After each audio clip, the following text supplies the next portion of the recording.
Hello everyone, welcome back to my channel. My name is Lara, or Lara Likes Mascara. On this channel I talk about all things makeup consumerism, curating your collection, generally what it's like to be on a makeup no-buy or low-buy for an extended period of time and sort of how to navigate that, and also kind of the ins and outs of what makeup minimalism means, or at least means to me. So this video is inspired by Shauna Rapari, who is one of my friends here on YouTube. I will of course link the video down below, but she called it the Living with Less experiment. So Shauna makes very similar content to myself. She talks a lot about makeup curation, makeup minimalism, how to sort of get to know your own makeup collection. I love all of her content, but this video really struck me, and as soon as I watched it, I was like, ooh, I would love to do a video like this. I would love to give this a try, and here I am, I'm doing it now. So essentially what her challenge was to herself was to only be able to use a very limited, very minimal makeup collection for 30 days, for 1 month. So Shauna actually did a follow-up to this video because it came out a little while ago. So 30 days later, when she had gone through this experiment of only being able to reach for one makeup item in each category for a period of 30 days, she reflected on the experience and kind of talked about how she felt it went. So I will also link that video down below. And of course, it's helpful for me to have seen both those videos and kind of evaluate that way. And this way I can compare my insights and what I take from it to hers and see if they match up or not. But yeah, just to explain, essentially, for the next 30 days, I will only be able to use one makeup product from each category in my collection. So one foundation, one mascara, one eyeshadow palette. I suppose I could have been like one eyeshadow, but I gave myself a little more grace than that. I have one eyeshadow palette that I can reach for. And yeah, I'm gonna see how this experiment goes, if I learn anything from only being able to use a very small portion of my makeup collection. I think it'll be really fun. I'm always trying to learn more about my relationship with makeup, or what my preferences are in regards to makeup, because I have been on a makeup no-buy for 3 years now and I'm just continually learning this. So I thought this would be a fun kind of experiment to do. So thank you, Shauna, for the inspiration, and let's get into the products that I picked. So before I get started, I just want to preface this by saying that some of these items will be very familiar. They are project pan items that I am trying to get more use out of. Some things that just for one reason or another, I haven't been reaching for as much as I was intending, despite them being in my project pan. So this is just like an extra measure to make sure that I get use out of them. And then some things are products that I actually haven't reached for in a while, and I just wanted to switch some things up because I didn't want this to be like an entirely boring project, just like use all the products that you use on a daily basis, because then I think that would be harder for me to stick to it. So the eyeshadow palette that I'm using and the blush palette, I haven't reached for these in a while, so I think that that will help me be more excited to actually continue this for the full 30 days, because those are sort of the two categories that are most exciting to me, at least. And also, I'm kind of at the point where I am intuitively using my makeup collection. If you've heard of intuitive eating, it's kind of like that. I just feel like I don't really have strict rules on my makeup usage, and I'm just doing what feels good. I haven't done any kind of like a shop my stash or monthly makeup bag in a long time. I think I did one before the holidays, so maybe like November, and I don't plan to do those anytime soon because I'm just kind of reaching for like what works for me. So I think having some kind of constraints in place will be helpful to me at this particular juncture, because I haven't had anything like that in a while other than my project pan. Also, even though I have things in my project pan, I haven't been super great at reaching for those things lately. You will have recently seen my last project pan video, although that was filmed quite a while ago, and since then there have been some changes going on. Essentially, I've been like away from home for little chunks at a time. I was at a cottage for a little while. I am in a different city because of school for 2 or 3 days every single week at this point, and I went to visit my friend for a couple days. So in those cases, like, I have to bring a very very few items and things that are easy to pack, so those aren't necessarily the things that are in my project pan. So because of that, I just haven't been reaching for these things as much. And I do think I should comment on that as well. Because I am in a different city every week, I have different makeup products that are there that I use when I'm staying overnight. This is kind of difficult to explain. I stay with my sister every week when I'm away for school, and so I have some makeup products there, which are going to be different from this, just because I didn't want to have to schlep all of my makeup bag every single time when I go away every week. So at least one day a week, I will be using different makeup products. So perhaps this isn't super strict, but that's just how things work out, and I can't really work around that. Yeah, I did want to note that at least one day a week, I won't be using this makeup stash. So sorry for cheating a little bit. That's just how things are at the moment. I'm not foreseeing any other trips within the next month though, even though the past couple weeks have been pretty hectic. It'll just be that 1 or maybe 2 days a week for the next 5 weeks or so. Okay, that was a really long intro. Now I just want to tell you the products that are going to be in this makeup bag. Let's start off with just the order that I would do makeup in. So first of all, we have this Evermatte Poreless Priming Perfector Primer. This is from Becca. So here's the problem. I've talked about this before. I just don't reach for primer anymore. I forget about it because I haven't had primer in my daily routine for a long time. I don't really reach for it anymore, but I need to. I want to finish this off. Yeah, so hopefully having this in another project, if you want to call this a project, will force me to use this. I need to reach for it more. I want to be using this at least 50% of the times that I put makeup on my face when I use foundation. And right now I'm probably using this once every 2 weeks. So it's not great. So that's going to be the primer that I reach for. The next category, so I actually have 2. I hope this isn't cheating, but basically this is the foundation that I would want to put in the makeup bag, but it is too light and it is very, very light coverage. And so I always use it with another foundation. Throughout the whole time I've had it, when I was trying to use up the Tarte foundation, I used it in tandem with that one. There are very few days, probably fewer than 10 days when I've just used this on its own as a foundation. I always pair it with something else. So I'm putting both of these in the makeup bag. It's not cheating. That's just how I use this product, okay? It doesn't function by itself on its own. And then the concealer I'm using is this MAC Pro Longwear Concealer. This is the only concealer I have left in my collection. So that wasn't really a difficult one to choose. Some of these I'm just going to breeze through because if you've seen my videos before, you're familiar with these products. This is the MAC Painterly Pro Longwear Paint Pot. I love this. I do not think that I will have an issue with this. It's also not the kind of product that you get bored with because it's just basic. It's an eyelid primer, Something that I have not really been reaching for very much is this NYX Born to Glow Liquid Illuminator. For some reason, okay, I think I know what the reason is that I haven't been reaching for this. This is the kind of product where I need to apply it under my blush and bronzer, not necessarily bronzer, but especially blush, because if I put this on top of a blush, it looks all funny. It messes with the blush. I think especially because I use powder blush, and so you can tell it doesn't look good. I need to apply this under my blush or else I can't use it, and I forget because my natural inclination is to apply highlight after blush. So I just need to remember that from now on, while I'm using this, highlight goes under blush. I've just been reaching for my MAC highlight pretty much every day because pretty much every day I forget. Today I didn't. Today I'm wearing this. So go me. Okay, let's just move on to blush because I've been talking about that and I'm excited about this one. This is a collection quad called Blush and Glow.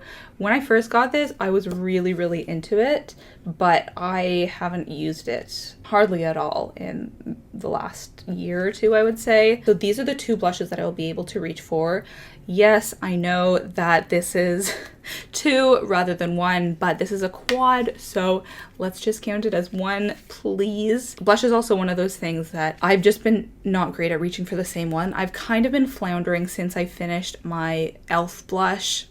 If you've seen that saga, I was working towards finishing that one for more than half a year, and so when I finally did, I thought that I would be so excited and it would be great getting to use all my other ones, but I'm kind of just what do I do now? Do I try to pan another one, or do I just rotate through the rest of my blushes, which is what I have been doing? But I want to have some kind of structure. Maybe it's that I need to assign like one blush to work on every 2 weeks or every month or something. So we're going to start off with this and see how it goes. It is kind of exciting because I haven't reached for it in a while and I will be able to reach for it too. So this is my blush selection. The bronzer and the highlight, I'm not going to include that in the makeup bag. If I dip into them a little bit, that's fine. I think I will let myself do that, but I'm not including them in the makeup bag, just these 2 blushes. And hopefully working with this will help me figure out what I want to do moving forward with blush, or maybe a month is way too long for 2 blushes and I'll realize that I need to switch out my blush every week or every other day. I don't know. Hopefully I can glean some information from just being able to use 2 blushes over the course of 1 month. The reason that I am not going to be reaching for that bronzer for the most part is because this NYC bronzer has been in my project pan for a long time. I'm not going to show you actually. We'll have to save that for my next project pan. And I really just want to use this up before I move on to any other bronzers in my collection.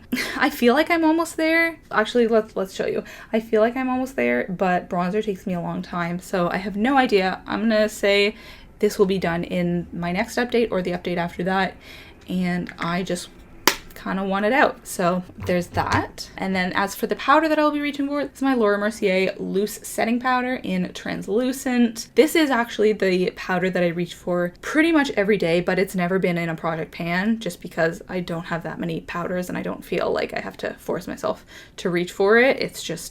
It's what I use. No contest there. Using this will not be changing anything up. For brows, I will be using this Sonia Kashuk Duo, and maybe this is cheating because it's 2 colors, but this is actually what I use on a day-to-day basis. I do switch between 2 different colors because I feel like the dark one is too dark for my brows, but the light one is a little bit too light, so I do have to use these together in order to get the right color for my preference for my brows.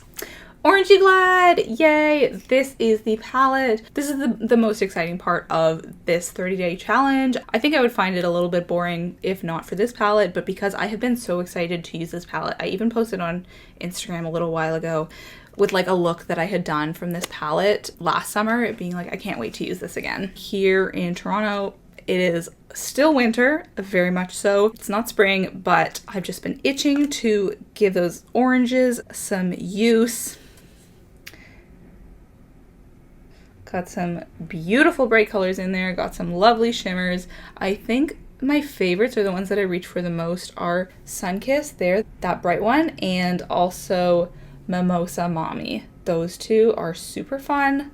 So I love this. I actually usually use it in tandem with one of my other ColourPop palettes because I find that there's some shades that are kind of missing in here. I'll show you them together. They work really well together, but I'm just excited to be able to use this, and I think because I haven't used it since last summer, yeah, I do not think I will get bored over the course of 30 days. Just a couple more products in this. I will breeze through them because you've seen these all a million times before. This is the Mega Plush Volume Express from Maybelline. This is in my project pan, so I am trying to get this used up. This is also in my project pan. It is a copper eyeliner from Wet n Wild. I might as well swatch it here.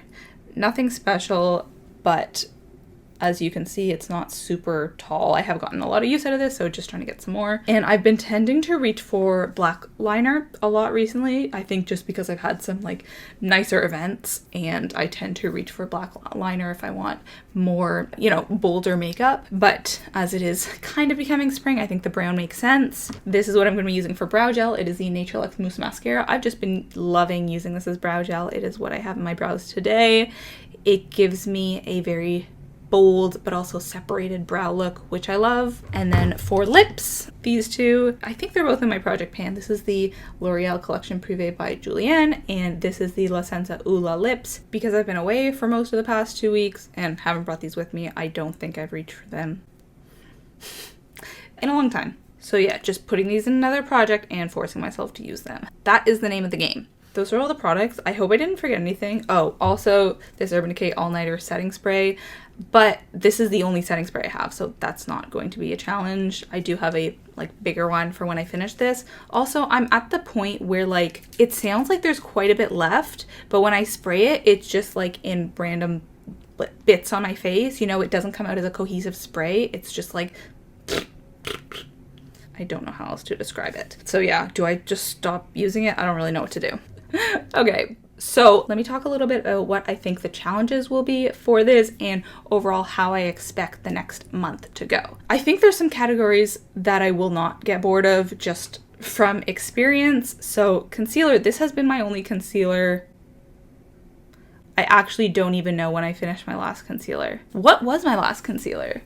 You guys might remember better than me, but it's probably been about half a year of exclusively using this concealer. So I'm not going to get bored of it because that's just what I've been using. Same with foundations. I've pretty much only been using 1 or 2 foundations at a time for the past year as well, I would say, while I was trying to finish that Tarte foundation. So having 2 in there is not going to be a challenge. I honestly don't foresee this being a super huge challenge. The only things that I might get bored of, because I do regularly switch them up in my day-to-day makeup use, are eyeshadow and blush. I think I am similar to most people in that way. Those are sort of the areas where you can like experiment the most or have the most fun on your face. So that is why I am choosing things that have some more options. This is a full palette and I also haven't reached for it in a long time. And this I have 2 options in. So hopefully by having these 2, that will mitigate the challenges there. But I will definitely take notes on what this experience is like and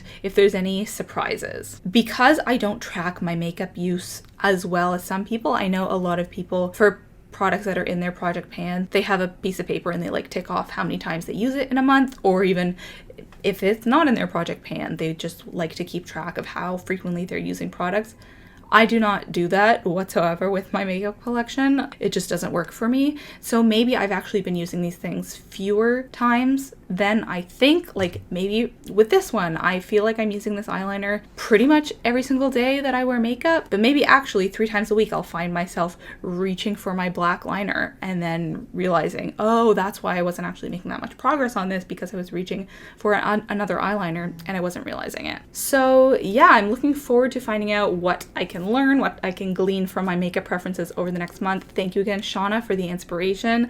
I think this will be a fun video to do. Hopefully these products aren't too boring. I know a lot of these are in my project pans, so it might not be like a big deal for me to do this, but I think quite a few of these things are on their way out. And so I would love to do this a year from now, 2 years from now, and just use a bunch of products that I never get any use out of, because probably in that case I would get far less bored than I anticipate getting this time, though I really don't think that I will get that bored. But we will see. I also want to give a caveat that I think there would be a couple of times when this is not the lipstick I'm using, so maybe that's cheating, but like for filming, I don't want to be wearing the same lipstick in every video for the next month or so. So I'm gonna let myself use what lipstick I want to in videos. It will benefit you guys as well, okay? And then of course, 1 day a week, I will be using different products, unfortunately. So I'm gonna stop rambling on. Thank you so much for watching this video. And now let's talk about the book that I've been reading lately.